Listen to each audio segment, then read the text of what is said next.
Guys, luto po tayo ng ginataang pako na may inihaw na isda. Ayan po ang ating menu for today. Lagyan po natin ng mga sangkap. Main sangkap po is pako from Infanta. Ayan po siya. Sama ang inihaw na isda na matambaka. Init na po tayo ng mantika. Sangkutsa po natin ang ating luya para magkaroon ng aroma.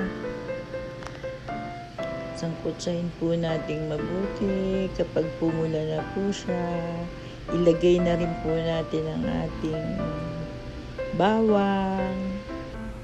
Halu-haluin lang natin ang ating luya at saka ang ating bawang. Sunod na rin natin ang ating sibuyas. Sangkutsahing mabuti hanggang sa pumula. Then ilagay na natin ang ating pako na sariwang-sariwa. Fresh from Infanta. Yan.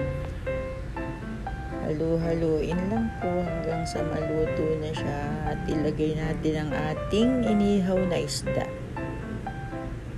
Yung isda pong iyan ay ang matambaka na galing din po ng Infanta. Tapos isunod na po natin ang ating 200 ml na gata.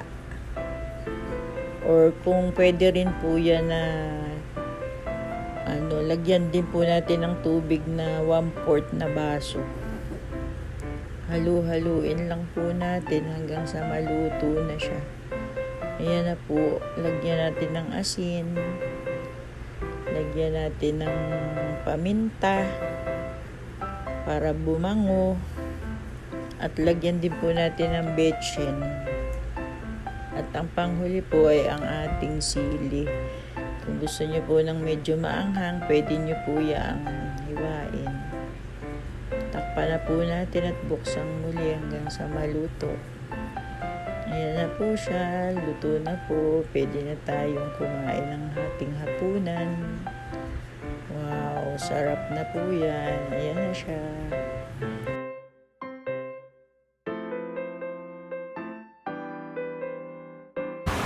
Kain na po tayo. Kung nagustuhan niyo po ang video, paki-like and share na lang po. Bye-bye. See you next week.